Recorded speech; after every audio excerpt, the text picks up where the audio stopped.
TJ Dillashaw will be returning to the octagon after 3 years away from the sport, and I wanted to highlight one of his more nebulous techniques, the head kick.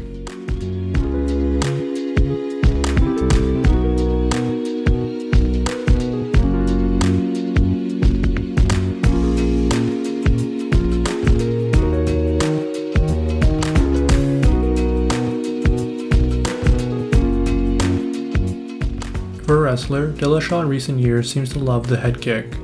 More specifically, the southpaw head kick, which is interesting because originally he was an orthodox fighter. But to explain how TJ has been able to land his head kick so frequently, we need to understand how he sets his opponents up for the head kick. For a lot of his opponents, Dillashaw always wants to keep them on a knife's edge, whether it's to defend takedowns, avoid hooks, or even evade head kicks. Feints are the name of the game for TJ, and the drop shift is one of his hallmarks for setting up his offense. The drop shift for the uninitiated allows Dillashaw to quickly cover distance while also taking up a new angle.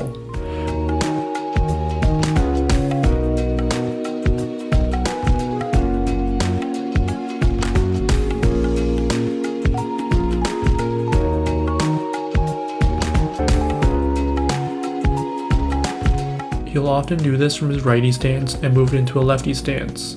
Furthermore, he'll either throw the head kick, body kick, or the right hook off this shift. It's a nifty little shift that forces his opponents to constantly turn to face him, giving him the opportunity to land a sneaky shot. But the drop shift isn't just a setup strike. It's a serious commitment, and if TJ is using it randomly, he'll walk onto strikes. To supplement this, TJ will often feint the drop shift and into an uppercut or a right hand, similar to the one he landed on Barao. And Dillashaw is constantly moving to his left when he isn't setting up for the drop shift, which increases the effectiveness of the shift when he does choose to use it. But finally, the drop shift serves as another important purpose in the toolbox of TJ Dillashaw, and that's his takedowns. When you use the drop shift, it requires TJ to crouch down and shift to the side.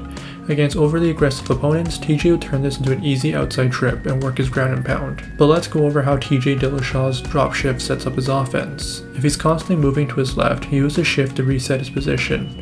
You can use it to also set up the booming overhand, and you'll also use it to throw body kicks and takedowns.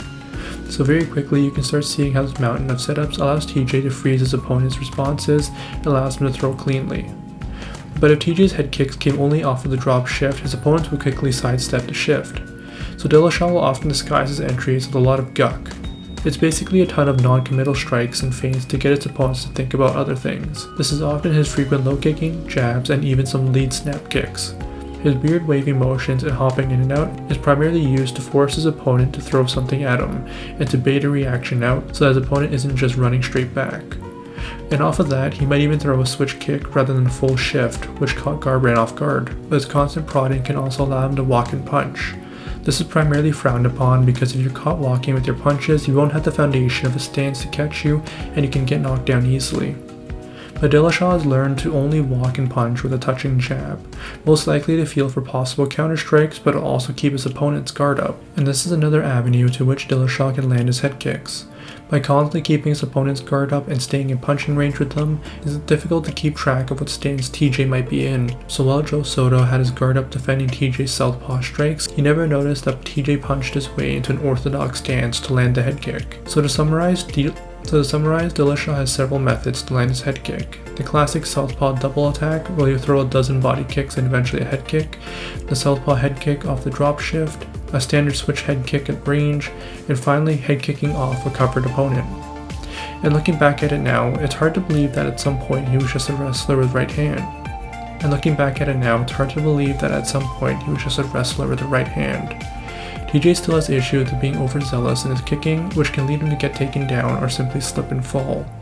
It's quite concerning how much he relies on the drop shift, as he's been rocked from a badly timed shift before. But I think that's what makes growth in MMA so interesting. You'll never know exactly how someone can develop their style, but at least now you know how TJ Dillashaw lands his head kicks. Thanks for watching.